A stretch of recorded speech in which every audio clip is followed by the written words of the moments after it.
સમાચારમાં વાત કરીએ તો સુરેન્દ્રનગરના લખતરમાંથી દારૂ ઝડપાયો છે. તો સુરેન્દ્રનગરના લખતરમાંથી દારૂ ઝડપાયો છે.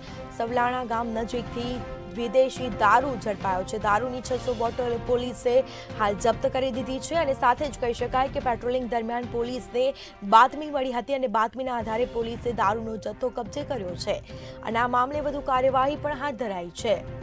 તો સુરેન્દ્રનગરના લખતરમાં દારૂ ઝડપાયો છે. સવલાણા ગામ નજીક આ વિદેશી દારૂ પોલીસ દ્વારા જપ્ત કરવામાં આવ્યો છે. તો પેટ્રોલિંગ દરમિયાન પોલીસને બાતમી મળી હતી અને પોલીસે બાતમીના આધારે આ મામલે કાર્યવાહી કરી હતી. સાથે જ કહી શકાય કે પોલીસ દ્વારા દારૂનો જથ્થો પણ જપ્ત કરી લેવામાં આવ્યો છે. આ મામલે વધુ કાર્યવાહી હાથ ધરાશે. પેટ્રોલિંગ દરમિયાન પોલીસને બાતમી મળી હતી. દારૂની 600 બોટલો પોલીસે જપ્ત કરી છે. તો તમામ મુદ્દા માલ પોલીસ દ્વારા હાલ જપ્ત કરી લેવામાં આવ્યો છે. આ મામલે વધુ કાર્યવાહી હાથ ધરાઈ છે.